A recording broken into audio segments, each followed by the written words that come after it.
വരുമാനം എത്രയെന്നറിയോ? ഒരു കളക്ടർ വാങ്ങുന്നതിനോട് സംഭവം. അത് അതിൻ്റെ പുറമെ മാസത്തിൽ ബോണസ് കിട്ടും, വാർഷികത്തിൽ ബോണസ് കിട്ടും. ഈ മെയ് മാസത്തിലാണ് എന്താ പറയുക ബോണസ് വരിക, വാർഷിക ബോണസ്. അത് എന്തുകൊണ്ടാ അറിയാമോ? മെയില് ബോണസ് ആക്കിയാലോ, കുട്ടികൾ സ്കൂൾ തുറക്കുന്ന സമയമാണ്, രക്ഷിതാക്കൾക്ക് മുഴുവൻ ചെലവ് കൂടുതലുള്ള സമയമാണ്. അപ്പോൾ ഈ ബോണസ് കിട്ടിയാൽ എന്താ, ആ കാര്യങ്ങൾ ഫുള്ള് നടക്കും.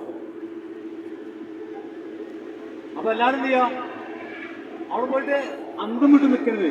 കാര്യങ്ങളൊക്കെ കണ്ട് മനസ്സിലാക്കി ചോദിച്ച് മനസ്സിലാക്കിയിട്ട് മാറാൻ തയ്യാറാവുക. നമ്മൾ പ്രായമാകുമ്പോൾ നമ്മൾ മക്കളെ നോക്കിയില്ലെങ്കിലും ബന്ധുക്കളെ നോക്കിയില്ലെങ്കിലും നമ്മുടെ പൈസ ഉണ്ടോ നോക്കാൻ ഇഷ്ടമുള്ള ആൾക്കാരുണ്ടോ? എൻ്റെ കയ്യിൽ നിന്ന് പൈസ ചിലവാകും എന്ന് എനിക്ക് തോന്നിയാൽ മാത്രമേ ഞാൻ നിങ്ങളടുത്തേക്ക് വരെ നിൽക്കുള്ളൂ.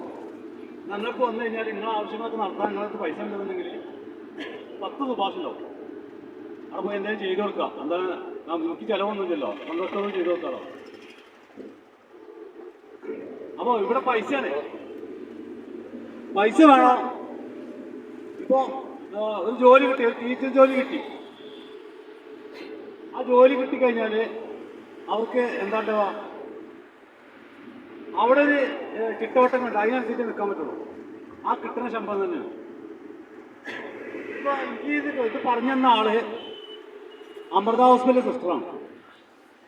18 കൊല്ലം അമൃത ഹോസ്പിറ്റലിൽ പണിതിട്ട് അതിന് കിട്ടിയ ഏറ്റവും കൂടുതൽ ശമ്പളത്തിന് വരോ 21,000 റുപ്യ. 18 കൊല്ലം പണിതിട്ടാണ്.